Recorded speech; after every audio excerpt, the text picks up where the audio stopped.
தொடர்ச்சி பாடலை சிந்தை மகிழ சிவபுராணம் தன்னை முந்தை வினை முழுதும் ஓய உரைப்பன் யான். அதாவது முந்தைய வினை அப்படிங்கும்போது பழைய வினை நான் ஆனந்தம் அடைதல் பொருட்டும் எனது பழைய வினைகள் கெடுதல் பொருட்டும் எப்பொழுதும் நிலைத்துள்ள சிவ தத்துவங்களை உணர்ந்து ஓதுவேன். நம்முடைய வினைகள் என்பது எப்படி நமக்கு வருது அப்படின்னா, பிரபஞ்சத்தை நாடி இருப்பதினால் என்னுடைய வினை பெருகி கொண்டே போகுது. அப்போ பிரபஞ்சம்னா என்ன? இந்த பௌதீக சார்ந்து இருக்கக்கூடிய எல்லா இயக்கமும் எப்பொழுதுமே மீண்டும் மீண்டும் மீண்டும் இங்கே இருக்கக்கூடியது பிறப்பு என்று ஒன்று எடுக்கும், அது வளர்ச்சி அடையும், மீண்டும் அது முதிர்ச்சி அடையும், மீண்டும் அது என்ன செய்யும், இறக்கும், மீண்டும் பிறக்கும். அப்போ பிரபஞ்சத்தினுடைய ஒரு பகுதி என்பது இந்த சூரிய குடும்பம் மாதிரி எத்தனையோ சூரிய குடும்பத்துக்குள்ள நடக்கக்கூடிய ஒரு காரியம்.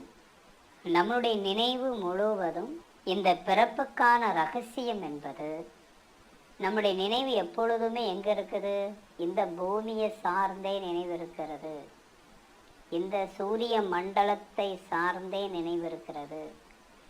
இந்த சூரிய மண்டலம் இந்த பூமியை சார்ந்து இருக்கக்கூடிய பிரபஞ்சத்தை நாம் எப்போதுமே நாடி இருக்கிறதுனால என்னுடைய வினை, நம்முடைய வினை பெருகிக்கிட்டே இருக்குது. அதனால் ஆரம்பத்தில் நமக்கு எப்படி இருக்கு? நல்ல இன்பமாக நாம் அனுபவிக்கிறோம். இந்த பூமி சார்ந்த புவி சார்ந்த வாழ்வியல்ல நம்ம இன்பத்தை தான் அனுபவிக்கிறோம். இன்பத்தை அனுபவித்து அது முடிவில் என்ன ஆகுது? நமக்கு துன்பமாக பரிணமித்து உள்ளது. இன்பம் எது கிடைக்குதோ அதுவே நமக்கு என்னவா துன்பமாக மாறி அதே வினையாக பதிவாக நமக்கு இருக்குது. ஆனால் சிவஸ்வரூபமாக இருக்கக்கூடியது இன்பம் கலவாத பேரின்பத்தை தலைத்தோங்கு. சிவஸ்வரூபம் என்பது என்ன? பேரின்பம்னா என்ன அப்படின்னு கேட்டால், நிறைய பேர் நிறைய இருக்கக்கூடிய இன்பம் அப்படிம்பாங்க. இல்லை, அங்கே இன்பம் என்று ஒன்று இல்லை, அங்கே துன்பம் ஒன்று இல்லை. அந்த இன்பமும் துன்பமும் இல்லாத, ரெண்டும் கலக்காத ஒரு பேரின்பமாக அது இருக்கிறது.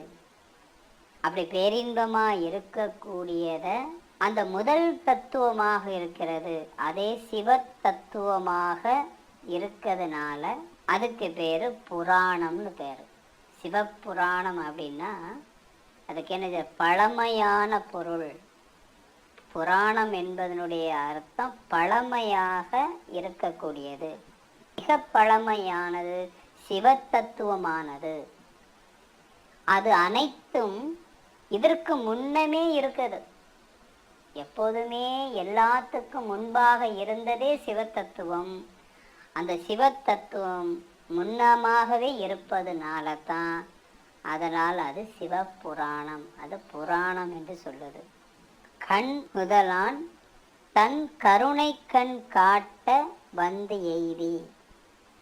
நூதல் அப்படின்னா நெற்றினர், நெற்றி உடையவன்.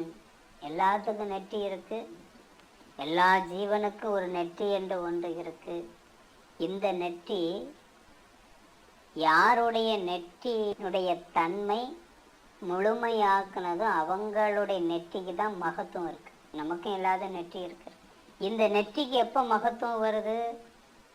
யாருடைய நெற்றியில இருக்கக்கூடிய ரகசியத்தை உணர்ந்தானோ அவனே சிவன். சிவத்தை தன் நெற்றியில உணர்ந்தார். அதனால் அவருக்கு என்ன பேரு? நெற்றி கண்ணன், முக்கண்ணன், ஹிரியம்பகன், விருபாஷகன், இப்படி எண்ணற்ற பெயர்கள் அந்த சிவனாருக்கு அழைக்கப்படுகிறது. இப்படி நிறைய பேர் வச்சிருக்கக்கூடியவர் தான் உண்மையான கண். நெற்றியுடைய கண்ணாகிய சிவனது திருவருளாகிய கண்ணானது வழிகாட்ட நான் அவரை வந்தடைந்தேன். நெற்றில் இருக்கக்கூடிய கண்ணாகி இருக்கக்கூடிய சிவனது திருவருளாகிய அந்த ஒளியாகிய கண்ணானது வழிகாட்டுகிறது. எப்படி ஒரு ஒளி நம்மளை வழிகாட்டுது? இந்த 2 கண்ணு என்ன, அந்த நெற்றி கண் என்னங்கிறத அவர் சொல்றார். புருவத்தில் கீழ் இருப்பவை மக்களுக்கு இருப்பவை போன்ற 2 ஊனக்கண்கள். அது உலக ரீதியான விஷயத்தை பார்க்கக்கூடிய இந்த 2 கண்ணு எல்லா மக்களுக்கும் இருக்குது, எல்லாத்துக்கும் இருக்கு. ஆனால் சிவனுக்கு நடு நெற்றியில் இருப்பது ஞானக்கண். அதாவது யோக சாத்திரங்கள் எதை சொல்லுது? அந்த ஞானக்கண்ணை தான் 6வது ஆதாரமாகிய ஆக்னா சக்கரம் என்று குறிப்பிடுகிறது. அப்ப இந்த 2 கண் ஊனக்கண் என்று சொல்லக்கூடியது. ஞானக்கண் இந்த 2 கண்ணும் வெளிப்படக்கூடிய மைய புள்ளியாக உள்ள இருக்கக்கூடிய ஒன்று, நெற்றியின் உள்ளே இருக்கக்கூடிய ஒன்றே ஞானக்கண். அந்த கண்ணு தான் உங்களுடைய ஆத்மாவுடைய ஒளிக்கண். அப்ப ஞானக்கண் பரம்பொருளை காட்டுகிறது. உங்களுக்குள்ள இருக்கக்கூடிய அந்த ஞானம் எனும் தேடை, அதாவது 3வது கண் என்பது பரம் என்று, பரமே உண்மையான பொருள் காட்டுது. பரம்பொருள் அப்படின்னா பரம்தான் உண்மையான பொருள். பாக்கி நம்மகிட்ட இருக்கக்கூடிய எல்லா பொருளும் பொருள் மாதிரியாக இருக்கக்கூடியது தான். இங்க இருக்கக்கூடிய நாம வச்சுட்டு இருக்கக்கூடிய பலவிதமான நம்ம மெட்டீரியல் என்று சொல்லக்கூடிய பொருட்கள், இது எல்லாமே பொருள் மாதிரி தான், ஆனால் பொருள் அல்ல. அப்ப பூமியும் ஒரு பொருள் தான். இங்க இருக்கக்கூடிய சூரிய குடும்பம் ஒரு பொருள் தான். இந்த சூரிய குடும்பத்தில் எண்ணற்ற கோள்களும் ஒரு பொருள் தான். பொருள் என்பது நாம சொல்லக்கூடிய பொருள் மாதிரி இருக்கக்கூடியது ஒன்று. இந்த பொருள் பொருள் அல்ல. இதுக்கு ஒரு கால நிர்ணயம் இருக்குது, ஒரு காலகட்டம் வரையும் இது இருக்குது, மீண்டும் இது சிதைந்து மறைந்து போகுது. ஆனால் பொருள் என்பதன் அர்த்தம் அது எப்பவும் நித்தியமாக இருப்பது. அந்த நித்தியமாக இருப்பதே பரம் என்றும், அது பரம்பொருள் என்றும், அதுவே மெய்ப்பொருள் என்று நம்ம சொல்றோம். அப்ப ஞான கண்ணுல எது தெரியும்? பரம் என்ற பொருள் தெரியும். அந்த பொருளை காட்டக்கூடியதுதான் நம்மளுடைய ஞான கண் என்று சொல்லக்கூடிய தேடை, இன்ட்யூஷன், நம்முடைய சூட்சும நிலையில் உணர்ந்து கொள்ளக்கூடிய கண். அப்ப ஊனக்கண்ணு என்ன செய்ய? இந்த உலகத்தை எல்லாம் காட்டுது. இந்த கண்ணுல வெளி ரீதியாக இருக்கக்கூடிய பொருளை பொருள் மாதிரி, பொருள் இல்லாததை பொருளாக ஒரு மாயையும் ஒரு மயக்கத்தையும் கொடுக்கக்கூடிய பொருள் எல்லாம் இந்த 2 கண்கள் நமக்கு காட்டுகிறது. இகம் பரம். இகம்னா இந்த உலகம், பரம் என்று சொல்லக்கூடிய பரவெளி. இந்த 2ஐயும் சிவன் ஏக காலத்தில் பார்த்து கொண்டிருப்பதால் யாரெல்லாம் அதை பார்க்குறாங்களோ அவங்கெல்லாம் சிவன். சிவன் எப்படி பார்க்கிறாரு? உங்களுக்குள்ளே நீங்களும் சிவன் தான். அந்த சிவன் ஆகது எப்படி, எப்போ அப்படின்னா, இங்க இருக்கக்கூடிய இகம் பரம் சொல்லக்கூடிய இந்த உலகத்தில் இருக்கக்கூடிய பொருளும், அதே சமயத்துல இதற்கு அப்பாற்பட்டு இருக்கக்கூடிய பரம் என்ற பொருளையும் ஒரே நேரத்துல ஒரே சமயத்துல 2ஐயும் பார்க்கக்கூடிய அந்த 3 கண்ணையும் தெளிவாக்கி வைத்து கொண்டு இருக்கக்கூடியவர் தான் சிவனார். அவர் ஏக காலத்துல எப்போதும் பார்த்து கொண்டிருப்பதனால் அவர் பேரு முக்கண்ணன் எனப்படுகிறார். அப்ப முக்கண்ணன் எப்படி வருது? 3 கண்ணுமே வேலை செய்யுது. நமக்கு இந்த 2 கண்ணு மட்டும்தான் வேலை செய்யுது. 3வது கண்ணையும் நாம திறந்துட்டோம்னா அதுவும் வேலை செய்ய ஆரம்பிச்சுன்னா 3 கண்ணும் நமக்கு வேலை செய்யும். நம்மளும் முக்கண்ணன் தான். அப்படி இருக்கக்கூடிய சிவன், சிவனது ஞான கண் ஜீவர்களுக்கு அருளை சொரிந்து, அந்த சிவனுடைய பார்வை ஏன் படணும் அப்படின்னா, அந்த சிவனுடைய அருள், அந்த சிவத்தன்மை அடைந்த ஒவ்வொருத்தரும் சிவன் தான். அகஸ்தியரிலும் அந்த ஒளிநிலை அடைந்த அனைவருமே சிவன் தான். அந்த சிவன் சொல்லக்கூடிய சிவத்தை சிவன் உணர்ந்தது மாதிரி அனைவரும் சிவனாக என்ன செய்கிறாங்க, அவங்களுடைய அருள் எனும் ஒளி சக்தி நம்ம மேலே படும்போது நாம் இந்த உலக விஷயத்திலிருந்து உய்வடைவதற்கு உறுதுணையாகிறது. அவங்களுடைய அருள் படுற மாதிரி, அருள் ஒளி பார்வை நம்மகிட்ட படுறது மாதிரி நம்மகிட்ட என்ன செய்யணும், நாம் அதற்காக நாம் ஏங்கணும், ஏக்கம் வரணும், நமக்கிட்ட அந்த பக்தி விரக பாவம் வரணும். இதெல்லாம் வந்தால் தான் அங்கேருந்து படும். சும்மா நம்ம போய் அவங்க நேரம் நின்றுட்டா படுறது இல்லை. அவங்களுடைய பார்வை உலக ரீதியான இரண்டுமே பார்த்துட்டக்கூடிய பார்வையில் ஒவ்வொரு ஆத்மாவும் தனக்குள்ளே ஏற்படக்கூடிய அந்த பக்தி எனும் அந்த உணர்வு, மாணிக்கவாசகருக்கு ஏற்பட்ட அந்த உணர்வு, தனக்குள்ளே ஏற்பட்ட ஏக்கம், இந்த ஏக்கம் யாருக்கு வருதோ அந்த ஏக்கமுடைய உணர்வு அவங்க பார்வையிலேருந்து விடுபடுவதே கிடையாது. எந்த முக்குக்குள்ளே எந்த அதள பாதாளத்தில் உங்களுக்கு அந்த ஏக்கம் வந்தாலும் அவங்களுடைய அருள் பார்வை அதை நோக்கி வந்து என்ன செய்யும், உங்களை ஆட்கொள்ளும்.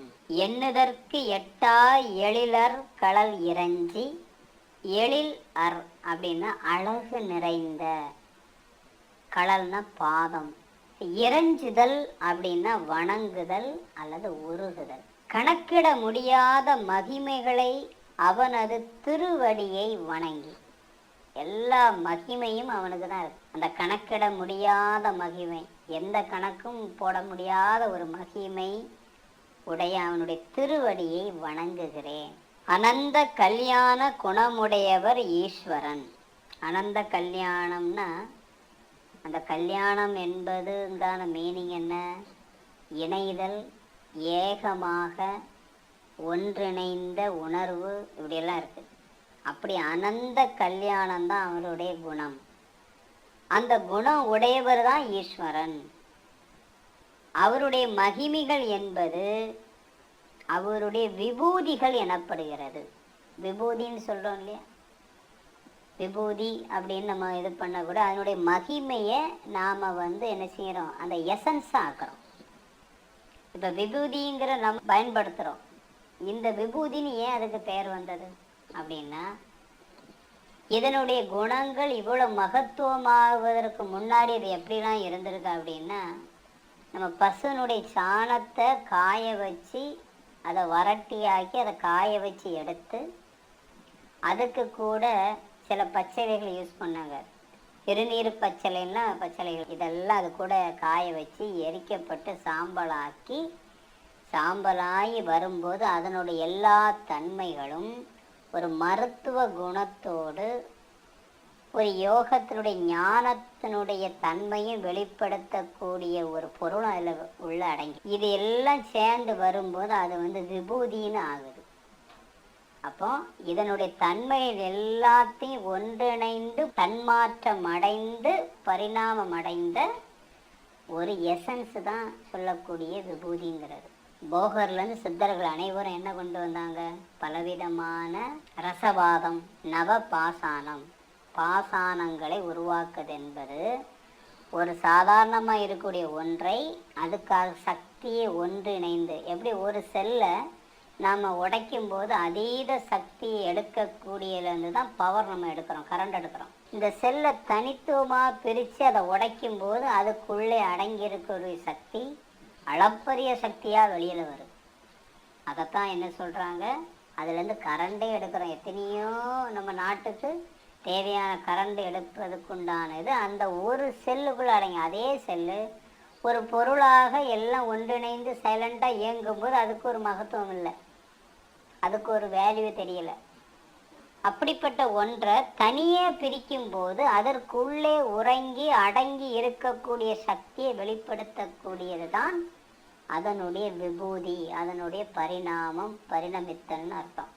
அப்போ இந்த குணங்களை உடைய அந்த மகிமைகள் அனைத்தும் அல்லது விபூதிகள் என்று சொல்ல, இவ்வளோ பெரிய ஈஸ்வரனுடைய விபூதிகள் தான் இந்த இருக்கக்கூடிய பிரபஞ்சம், இங்கே இருக்கக்கூடிய ஒவ்வொன்றும் அவருடைய விபூதிகள். அவைகளை பற்றி கணக்க கணக்கிட முடியாம இருக்கக்கூடிய அவரை பற்றியே அவரை தெரிய முடியாது. அப்படி கணக்கிட முடியாத ஈசனார்க்கு இயலாததென்றால், அதாவது சிவனிடத்தில் இருந்து வெளிப்பட்ட விபூதிகளாக இருக்கக்கூடிய இது அனைத்துமே அவற்றிலிருந்து தான் வெளிப்பட்டதுன்னே அவருக்கு தெரியாது. அப்படி தெரியாம ஈசன் எனும் தெய்வத்தில் இருக்கக்கூடிய சிவமே அப்படி இருக்கும் பொழுது ஜீவன்கள் என்று சொல்லக்கூடிய நாம அவை அனைத்தையும் அறிந்து கொள்ள எப்படி போகின்றனர்? அவராலே அதை அறிந்து கொள்ள முடியாம இருக்கிறார். எல்லாம் என்னுடையதாட்டு இருக்கக்கூடிய இந்த கணக்கிட முடியாம இருக்கக்கூடியதே அவரே அறிய முடியாம இருக்கும்போது ஜீவனாக கர்மத்தினால பதிவுனால உலக இன்பத்திலே என்று நம்பியிருக்கக்கூடிய ஜீவனாக இருக்கக்கூடியவர்கள் மட்டும் எப்படி தெரிஞ்சுக்கிட போறாங்க? எப்படி நான் தெரிஞ்சுக்கிட போறேன் அப்படின்னு சொல்றார். விண் நிறைந்து மண் நிறைந்து மிக்காய் விளக்கொளியாய் என் இறந்து எல்லை இலாதானே நின் பெரும் சீர் பொல்லா வினையேன் புகழும் ஆறு ஒன்று அறியேன்.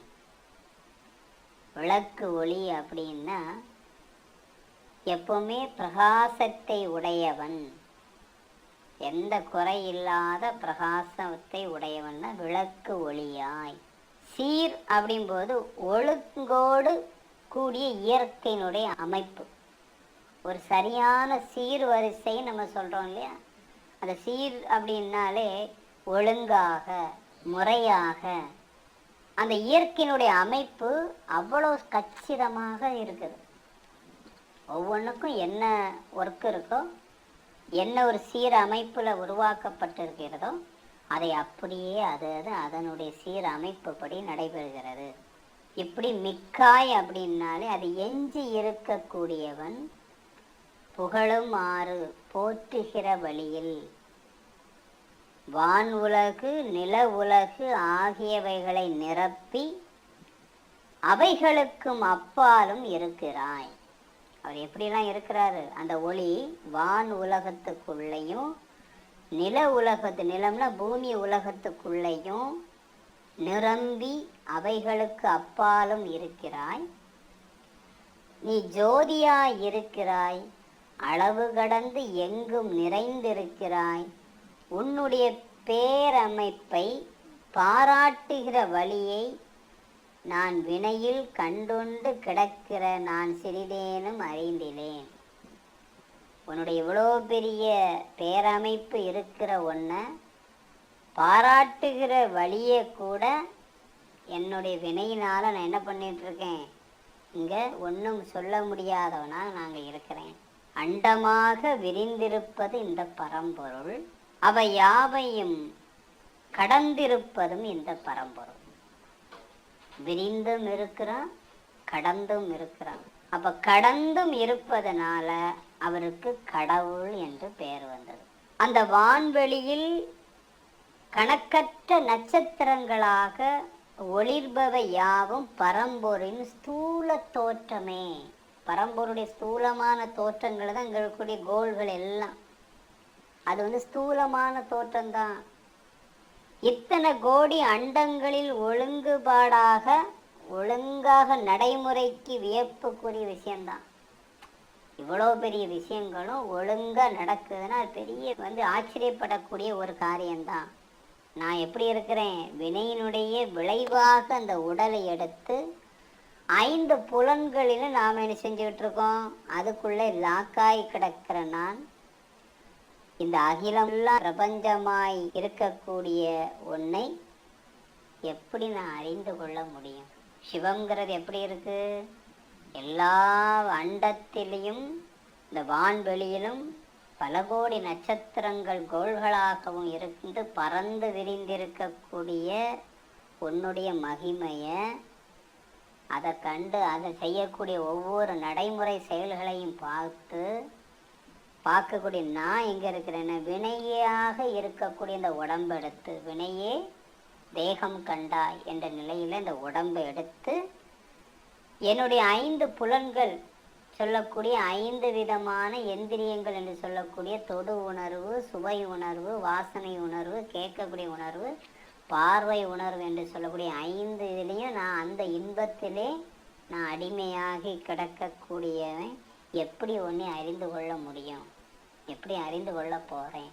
புல்லாகி பூடாகி புழுவாய் மரமாகி பல்விருகமாகி பறவையாய் பாம்பாகி கல்லாய் மனிதராய் பேயாய் கணங்களாய் வல் அசுரராகி முனிவராகி தேவராய் சொல்லா நின்ற இத்தாவர சங்கமத்துள் எல்லா பிறப்பும் பிறந்து இளைத்தேன் எம்பெருமான். எல்லாரும் நாம் பிறந்து வந்ததை சொல்லியிருப்பாங்க. நம்ம ஓரறிவிலிருந்து 6வது அறிவு வரைக்கும் வந்தேன், ஓரறிவிலிருந்து தாவரங்கள், அப்படி ஒவ்வொரு அறிவாக வந்து புல்லாகி அடுத்தால புழுவாகி அது மரமாகி பறவையாகி பாம்பாகி மனிதராகி இப்படி வந்திருக்கோன்னு சொல்லுவாங்க. இது வரைக்கும் தான் எல்லாரும் சொல்லிட்டு இருக்காங்க. மனிதராய் ஆன பிறகு நீங்கள் இறந்த பிறகு, நாமெல்லாம் இறந்த பிறகு என்ன ஆவோம், என்னென்ன நிலை ஆவோம் என்று மட்டும் மாணிக்கவாசகர் சொன்னார். மனிதராய் அடுத்தல என்ன பண்ண, நம்ம இறந்துட்டோம்னா பேயாய், நம்ம பேயா மாறிடுறோம். கணங்களாய், பேய்க்கு அப்புறம் நம்ம நிறைய விஷயங்களில் நம்மகிட்ட இருக்கக்கூடிய அந்த எல்லா விதமான கோபம், எல்லா விதமான 6 குணத்தினுடைய தன்மைகளில் தான் நம்ம கணங்களாய், பூத கணங்கள்னு சொல்லுவாங்க இல்லையா, அந்த மாதிரி பூத கணங்களாய் வல் அசுரராய், அசுரத்தனமானதாட்டு மாறிடும்.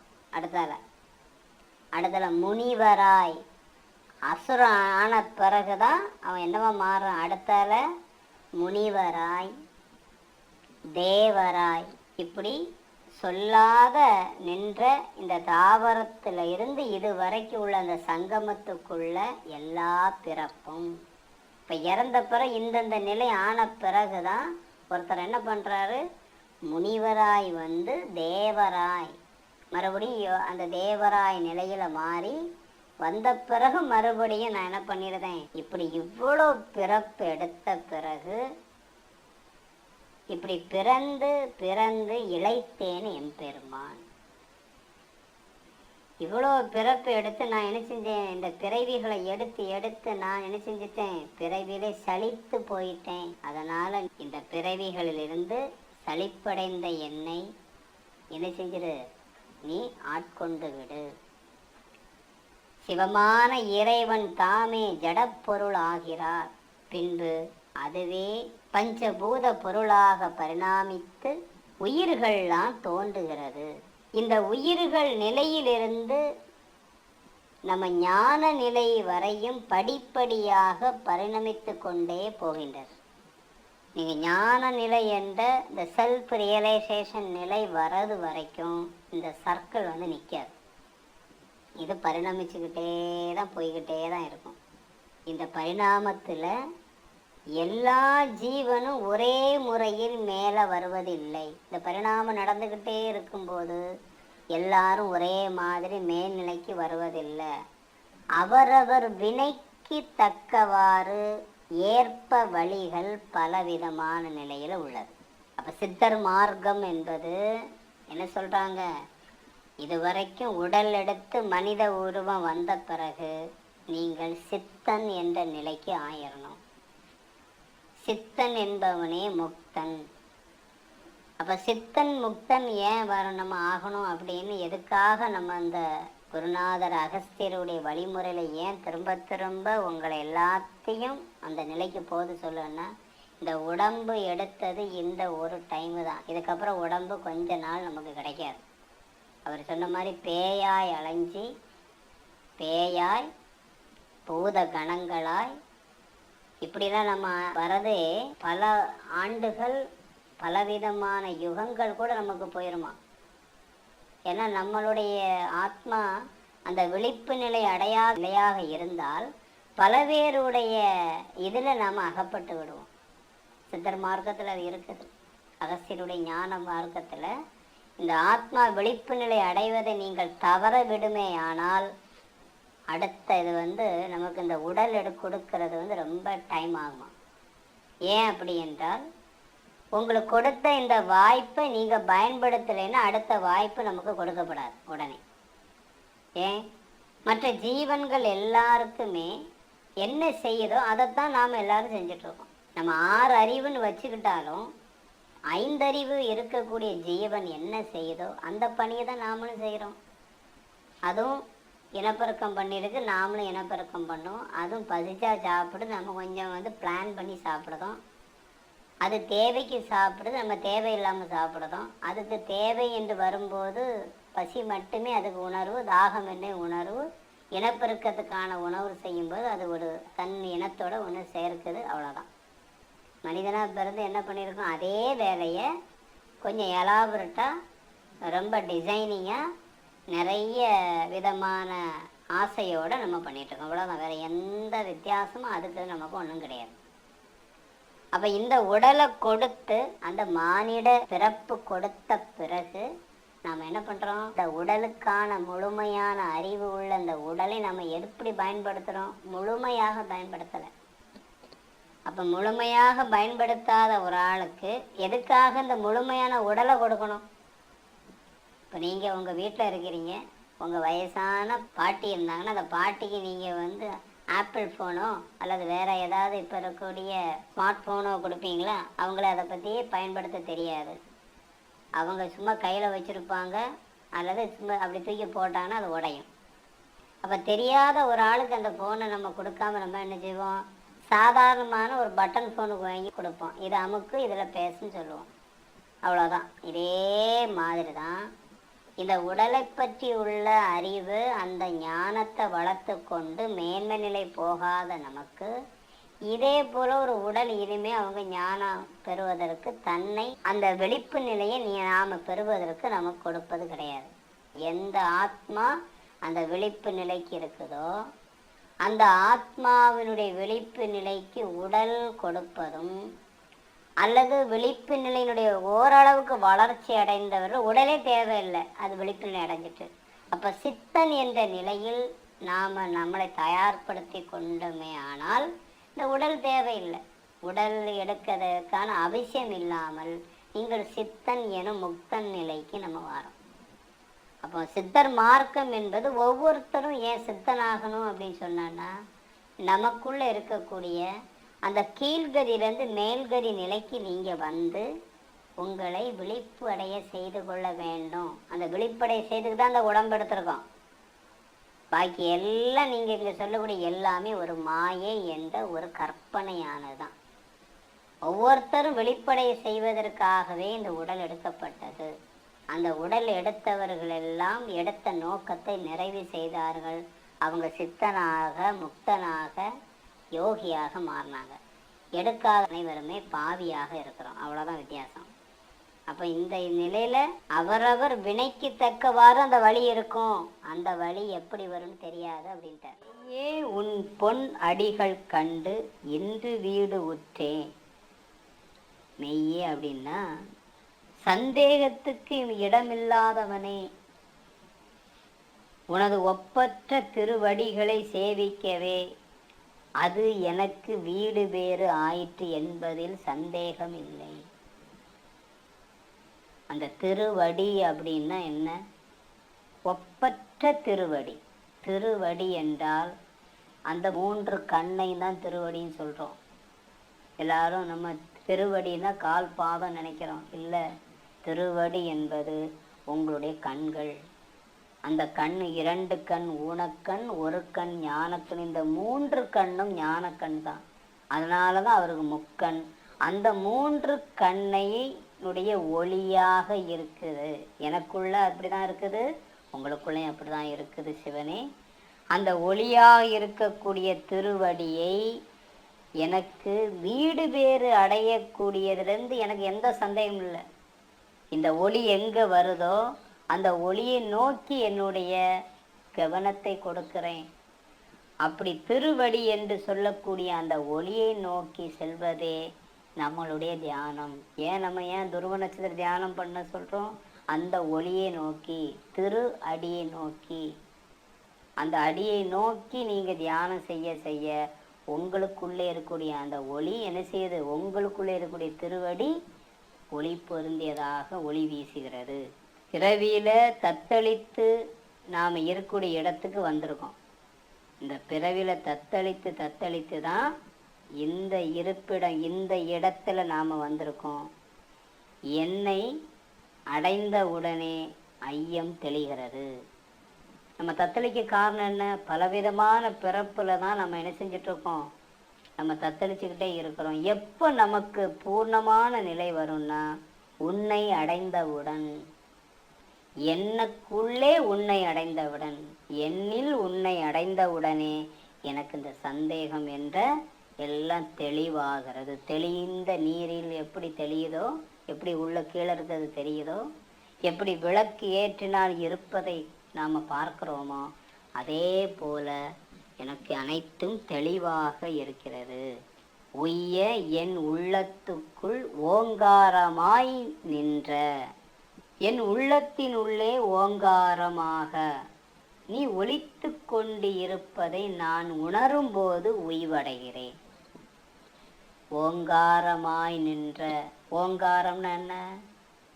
பிரணவநாதம், அந்த தசவித நாதம், அந்த பிராணநாதம், அந்த நாதம் என்று உள்ளத்தினுள்ளே எனக்குள்ளே எப்படி இருக்கிற நீ நாதமாக, அந்த நாதமாக ஓங்காரமாக நீ ஒலித்து கொண்டு இருப்பதை, எல்லாத்துக்குள்ளேயும் ஒலிச்சுட்டு இருக்குது. எப்படி அண்டத்தில் ஒலிக்கிறதோ, அந்த காஸ்மிக் சிம்பனி சவுண்டு என்ற பிரணவ நாதம் அண்டத்திலே ஒலிக்கிறதோ, அதே நாதம் நமக்குள்ள ஒலிக்கணும், ஒலிச்சுக்கிட்டு இருக்கு. அதை நான் எப்போ உணர்ந்தேனோ, வெளியில் ஏதோ ஒரு மியூசிக்கலில் ஒரு டேப்ரிகார்டில் போட்டு கேட்குறதல்ல சவுண்டு, உங்களுக்குள்ள ஒலிக்கணும். அந்த ஒளியை அவர் கேட்குறாரு. எப்போ நான் அதை எனக்குள்ள ஒலித்து கொண்டிருப்பதை உணரும் போதே நான் உய்வடைகிறேன். அப்பந்தான் நான் உய்வடைகிறேன். அண்டத்தில் இருக்கக்கூடியதெல்லாம் பிண்டத்தில் இருக்கிறது. அண்டம் முழுவதும் இடையிறாது, எந்த விதமான கேப் இல்லாம, எப்போதுமே ஓய்வில்லாம ஓங்காரமாக இறைவன் ஒலித்து கொண்டு இருக்கிறான். இப்படி ஒலித்து கொண்டிருக்கக்கூடியது பிண்டமாகிய உடல் வாழ்விலும் அது நடந்துகிட்டே இருக்கு. அந்த பிண்டமாகிய உடம்பை ஒழுங்குபடுத்துவதற்காகவே அந்த நாதம் ஆ ஊ இம்முன்னு தான், அந்த 3 விதமாக இருக்கக்கூடிய நாதத்தில் தான் 10 சவுண்டுன்னு சொல்லக்கூடிய சேருது. அதைத்தான் ஓங்கார நாதம். அப்படி அந்த ஓங்கார நாதம் என்று சொல்லக்கூடிய தசவித நாதத்தை நமக்கு உள்ள கேட்கலாம், கேட்கணும்.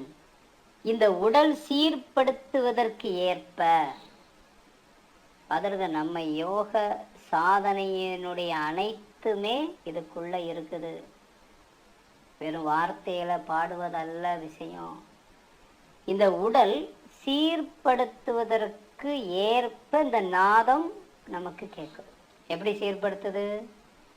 நம்ம ஏற்கனவே உங்களுக்கு சொல்லி தந்திருக்கோம். மூலாதாரத்தில் கேட்கக்கூடிய நாதம் வண்டு நாதம், சுவாதிஷ்டானத்தில் கேட்கக்கூடிய நாதம் புல்லாங்குழல் நாதம், நமது மணிப்பூரக சக்கரத்தில் கேட்கக்கூடிய நாதம் தம்புராவுடைய நாதம், அநாத சக்கரத்தில் மணிநாதம் என்ற பெல் சவுண்ட், ரிஷிப்தியில் கேட்கக்கூடிய நாதம் கடல் இரைச்சல் அல்லது அருவியில் கொட்டக்கூடிய சப்தம் என்ற நாதம், மெடுலால வரும்போது இது எல்லாம் சேர்ந்து கேட்கும் சங்கு நாதம், கர்ஜனை நாதம், இறுதியாக இடி முழக்கம். இந்த இடி முழக்கத்தினுடைய தன்மைதான் உடுக்கை. இப்படி 10 விதமான நாதங்கள் எப்படி கேட்குதும்? உடலுக்கு சீர்படுத்துவது போல உங்கள் உடம்புல இருக்கக்கூடிய ஒவ்வொரு சக்கரத்தில் வரக்கூடிய சவுண்டு மூலாதாரத்துலேருந்து முதல் ஸ்டார்ட் ஆகும். உடலுடைய தன்மை எப்படி ஆகுது? அண்டம் துடை இணைப்பை பெற்று இந்த பிண்டத்துக்குள்ள அந்த அண்டம் வளருது. அண்டத்தில் இருக்கக்கூடிய அனைத்தும் இந்த பிண்டத்துக்குள்ள வளர்ச்சி அடையணும். அதனுடைய தன்மைகளாக இங்கே எல்லாம் மூலக்கூறாக உள்ள இருக்கு, ஆனா வளர்ச்சி அடையலை. எப்படி அது பறந்து விரிந்து இருக்கனால அது அண்டமாக இருப்பது, இதெல்லாம் சுருங்கி ஒடுங்கி இருப்பதனால இது பிண்டமா இருக்குது. அப்ப பறந்து விரிந்ததுக்குள்ளே இருந்த அனைத்து இயக்கத்திறன், உணர்வு, அறிவு, தெளிவு, ஞானம் எல்லாம் பறந்து இருக்கனால அது பரஞானம். அதெல்லாம் சுருங்கி ஒடுங்கி வெளிப்படாம இருக்கிறதுனால இது எப்படி இருக்கு? ஊன் உடலாக இது இருக்குது. அப்போ ஊன் உடலின் உள்ளே நாம் இதெல்லாம் என்ன பண்ணுறோம்? மீண்டும் வளர்ச்சி அடைகிறோம், அதை தூண்டுறோம், அதை முழுமையாக வெளிப்படுத்துறதுக்கு முயற்சி பண்ணுறோம். அப்படி வெளிப்படும் போது தான் இதுக்குள்ளே சிக்கிருக்கூடிய என்னுடைய ஆத்மா எனும் அந்த ஞானம் எனும் ஒளியை நோக்கி போகும். அப்படி உங்களுக்குள்ள ஒவ்வொரு நாதமும் நீங்கள் கேட்டு வருதான் தெளிவுறுவது. இந்த தெளிவு தான் மனிதன் தன்னை சீர்படுத்தக்கூடியதாக மாறுது. தனக்குள்ள அந்த சீர்படுத்தக்கூடியது இந்த நாதத்தினால தான் ஒருத்தர் சீர்படுத்துது. தன்னை தான் அறிந்து கொள்வதற்கான அந்த சீர்படுத்துதல் ஏற்படுகிறது. இதனால உங்க உள்ளம் உடலும் ஒழுங்குபாடு அடைவதற்கு ஓங்கார நாதத்தை கேட்பவன் தான் ஆத்ம சாதகன். ஒரு ஆத்ம சாதகன் என்று சொன்னால் நாதத்தை நீங்க கேட்கணும். நீங்க எந்த யோகா யார் பண்ணியிருந்தாலும், எந்த யோகா நிலையில நீங்க இருந்தாலும், மாணிக்க வாசகர் மட்டுமல்ல சித்தர்கள் அனைவரும் கூறக்கூடிய ஒரே ஒன்று, ஒரு ஆத்ம சாதகனுக்கு முதலில் தன்னுடைய நாதம் எந்த நாதத்துல உங்களுக்குள்ள கேட்குது, எந்த நாதத்தின் வழியாக உங்களுடைய தியானம் என்னும் தவம் போகுது. அப்ப நாதத்தோடே உங்களுடைய தியானம் எனும் தவம் மெருகேறணும்.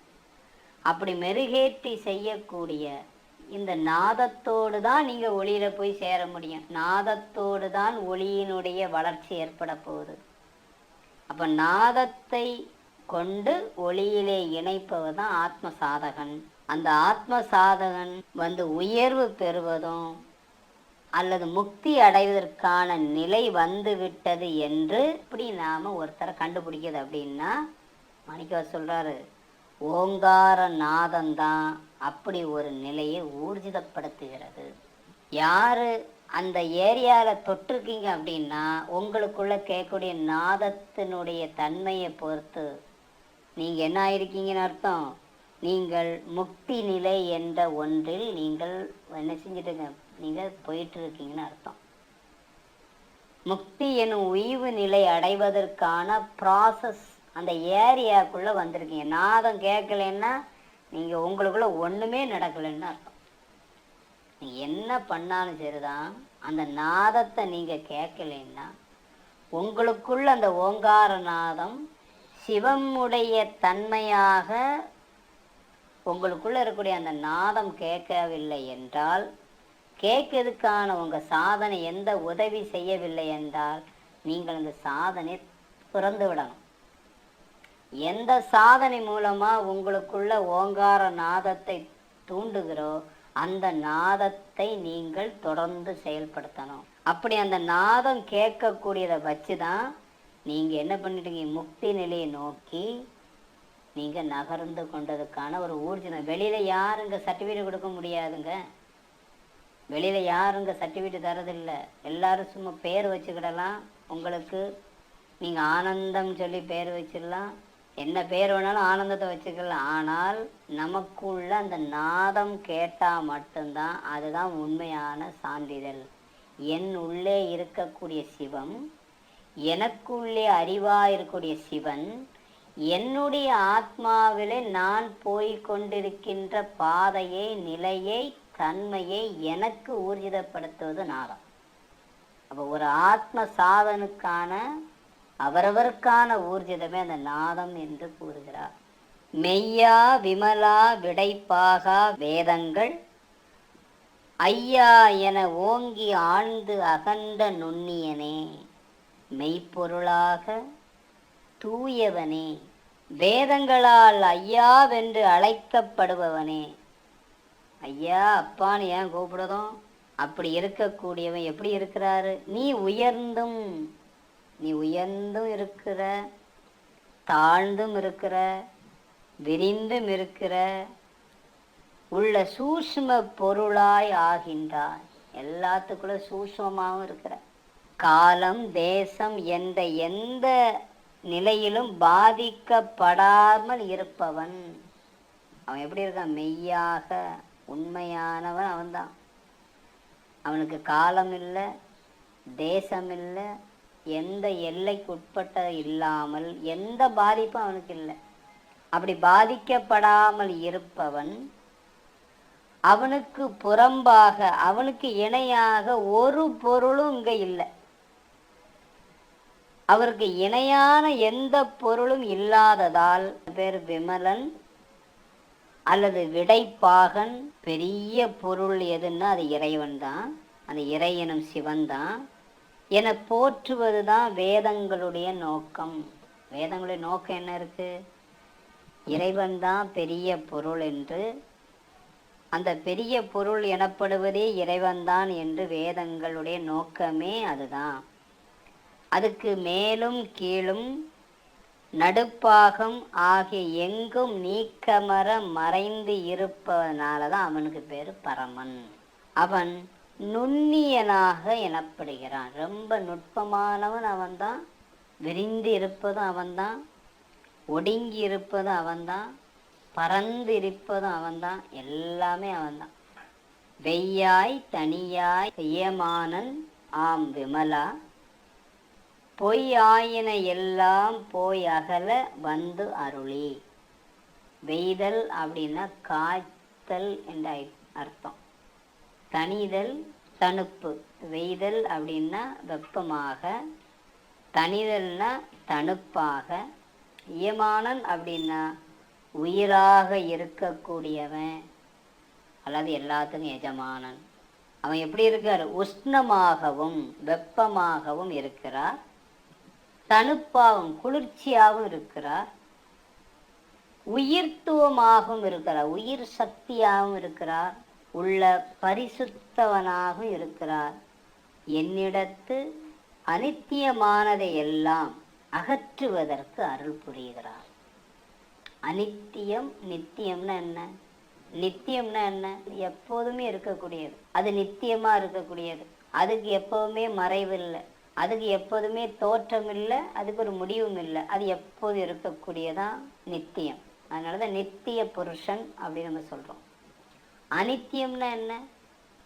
இதுக்கு மாறாக இருக்கக்கூடியது. எல்லாமே மறைஞ்சு போகும், எல்லாமே ஒரு காலகட்டத்தோட அதுக்கு வாழ்வு முடிஞ்சு போகும். அப்ப என்கிட்ட இருக்கிறது எல்லாமே அனித்தியம்னு சொல்றார். எதுவுமே என்கிட்ட நித்தியம் இல்லை. நான் வச்சிருந்தது, நான் நம்பி இருந்தது, நான் உண்மை என்று இருந்தது எல்லாமே என்கிட்ட இருக்கக்கூடிய அனித்தியமானது எல்லாமே இருக்குது. அதையெல்லாம் நீ தான் என்ன செய்யணும்? அகற்றுவதற்கு அருள் புரி. அருள் புரிந்தா சொல்றார். நீ எல்லாத்தையும் அகற்றி விடுன்னா அப்ப நமக்கு என்ன வேலை? அப்போ எல்லாமே நீ பண்ணிட்டு போனா நமக்கு என்ன வேலை? அப்ப நமக்கு எல்லாம் சேர்த்தது நாம, போக்குவது மட்டும் சிவனா? அப்ப சிவன் நமக்கா வேலை செய்யறாரு? இல்லை, சிவனுடைய அருளால் நாம வேலை செய்யணும். இப்ப நான் அதை அகற்றுவதற்கு என்னிடம் இருக்கக்கூடிய தேவையில்லாத உண்மை என்று, பொருள் என்று, இதுதான் என்னுடையது என்று, உடைமைகள் என்று நான் மனதிலே வைத்திருந்த அந்த எண்ணம் எனும் உடைமை எனும் உணர்வை உன்னுடைய அருளால் நான் அகற்றுறேன். நீ அதுக்கு எனக்கு அருள் எனும் அந்த ஒளியை, அந்த அருளை எனக்கு கொடு. நான் உன்னுடைய அருள்னால, உன்னுடைய சக்தியை கொண்டு இன்னும் தீவிரமாக என்னிடம் இருக்கக்கூடிய வினை எனும் அந்த அனித்தியத்தை, எல்லாத்தையும் பற்றி இருக்கக்கூடிய அந்த அனித்தியமானதை நான் அகற்றுகிறேன். அதனால உயிருக்குள்ள உருவெடுப்பதற்கு என்ன தேவை இருக்கு? ஒரு உயிர் உருவாகணும்னா அதுக்கு வெப்பம், தணுப்பு இப்படி மாறி மாறி சரியாக துணை புரிகின்றன. இந்த ரெண்டும் ஒரு உயிர் உற்பத்தி ஆவதற்கு சரியான இது தேவை. இந்த சூரியன், சந்திரன், இந்த உயிர் வகைகள் அவை எல்லாமே பரிணாமத்தை முன்னிட்டு பரம்பொருள் தன்னுடைய புனிதத்தை இழந்து விடுவதில்லை. பரத்தில் இருந்துதான் இந்த சிவம் எனும் தன்மையை கொண்டு, சக்தியை கொண்டு என்ன செய்யுது, எல்லாமே உருவாகிறது. இவ்வளோ விஷயங்கள் உருவானனால அதனுடைய புனிதமோ அதனுடைய வலிமையோ அது இழக்கலை. நிலையற்ற பிரபஞ்சத்தை வாழ்வை புறக்கணிப்பதற்கு மாணிக்க வாசகர் அருள் புரிந்த பரம ஆத்ம சாதகர்கள் அனைவருக்குமே இதே விதத்தில் அருள் புரிகிறார். எனக்கு அருள் புரிந்த அதே பரமன் இதே போல எல்லா ஆத்ம சாதகர்களுக்கும் அருள் புரிந்து விடு. அதனால உனக்கு ஒன்றும் குறைய போறதில்லை. உன்னுடைய அருளை கொண்டு நான் எப்படி என்னுடைய அனித்தியத்தை, என் இருக்கக்கூடிய வினையை, என்னுடைய அந்த பிறப்பு எடுப்பதற்கானதெல்லாம் நான் இல்லாமல் ஆக்குவதற்கு செய்கிறேனோ, எனக்கு நீ அருள் புரிந்து கொண்டு இருக்கிறாயோ, அதே போல எல்லாத்துக்கும் அருள் புரிந்து விடு. ஒவ்வொரு ஆத்ம சாதகனுக்கும் அருள் புரிந்து கொடு. அவர்களும் தன்னிலை உணர்வு அடையட்டும். அதனால் உனக்கு ஒன்றும் குறைய போவது இல்லை. இதெல்லாம் பண்ணியிருக்க சூரியன், சந்திரன், எவ்வளோ விஷயங்களை ஒன்றிருந்து வெளிப்பட்டிருக்கலுமே குறையாத உனக்கு என்ன மாதிரி ஒரு ஆத்ம சாதகனுடைய அந்த ஆத்ம விழிப்புணர்வு அடைவதில் கொடுக்கக்கூடிய அருள்னால உனக்கு ஒன்றும் குறையாதப்பா அப்படின்னு சொல்லுவார். மெஞ்ஞானமாகி மிளிர்கின்ற மெய்ச்சுடரே, எஞ்ஞானம் இல்லாதேன் இன்ப பெருமானே, சுத்த சைதன்யமாய் ஒளிர்கின்ற பரஞ்சோதியே. பரஞ்சோதி எப்படி ஒளிருது? சுத்த சைதன்யம், எந்த விதமான கலப்படம் இல்லாத சுத்தமான தன்மையில ஒளிரக்கூடிய ஜோதியே, எந்த விதமான அறிவும் இல்லாத எனக்கு, எந்த அறிவும் இல்லாத எனக்கு ஆனந்தத்தை நல்கும் பெரியோய். எந்த அறிவே இல்லாத எனக்கு நீ என்ன செய்யற? இந்த ஆனந்தத்தை எனக்கு கொடுத்துட்டு இருக்க. ஞானமும் ஜோதியும் சொரூபத்தில் ஒன்றே. ஞானம் வேறு, ஜோதி வேற கிடையாது. விளக்கானது தன்னை விளக்கி காட்டுவதை போன்று பொருள்களையும் விளக்கி காட்டுது. ஒரு விளக்கு என்ன செய்யுது? ஒரு தீபத்தை நம்ம ஏற்றும் போது தான் அதுக்கு பேர் விளக்கு. தீபம் ஏற்றுனா அது தன்னை விளக்கு என்றும், அந்த தீபத்தினுடைய ஒளி பிரகாசத்தில் என்னென்ன இருக்குது என்று காட்டுவதனாலையும் அதுக்கு விளக்குன்னு வேறு. இந்த ரெண்டு வேலையை செஞ்சிருது ஒரு விளக்கு. ஆத்ம சைதன்யம் என்பதும் அங்கன அப்படிதான். ஞான சொரூபமாய் இருந்து கொண்டு புறத்தில் இருப்பவைகளெல்லாம் நாம் அறிகிறோம். அப்படி ஞானமாக இருக்கக்கூடியதெல்லாம் கொண்டு புறத்தை இருக்கக்கூடிய நாம் அறிந்து கொள்வது போல இந்த புறப்பொருளுக்கு எல்லாம் ஒரு தோற்றம் இருக்குது, அதுக்கு ஒரு மறைவும் இருக்குது. எப்போ தோற்றம்னு ஒன்று வருவோ அதுக்கு ஒரு மறைவு இருக்குது. ஆனால் பரமாத்மாவுடைய சைதன்யம் என்று சொல்லக்கூடிய அந்த ஒளியோ எப்போதும் நிறைஞான ஸ்வரூபமாக, எப்போதும் நிறைந்த ஒரு ஞான ஸ்வரூபமாகவே இருக்கும். அதனால தான் அதுக்கு பேர் மெய்ஞானம்.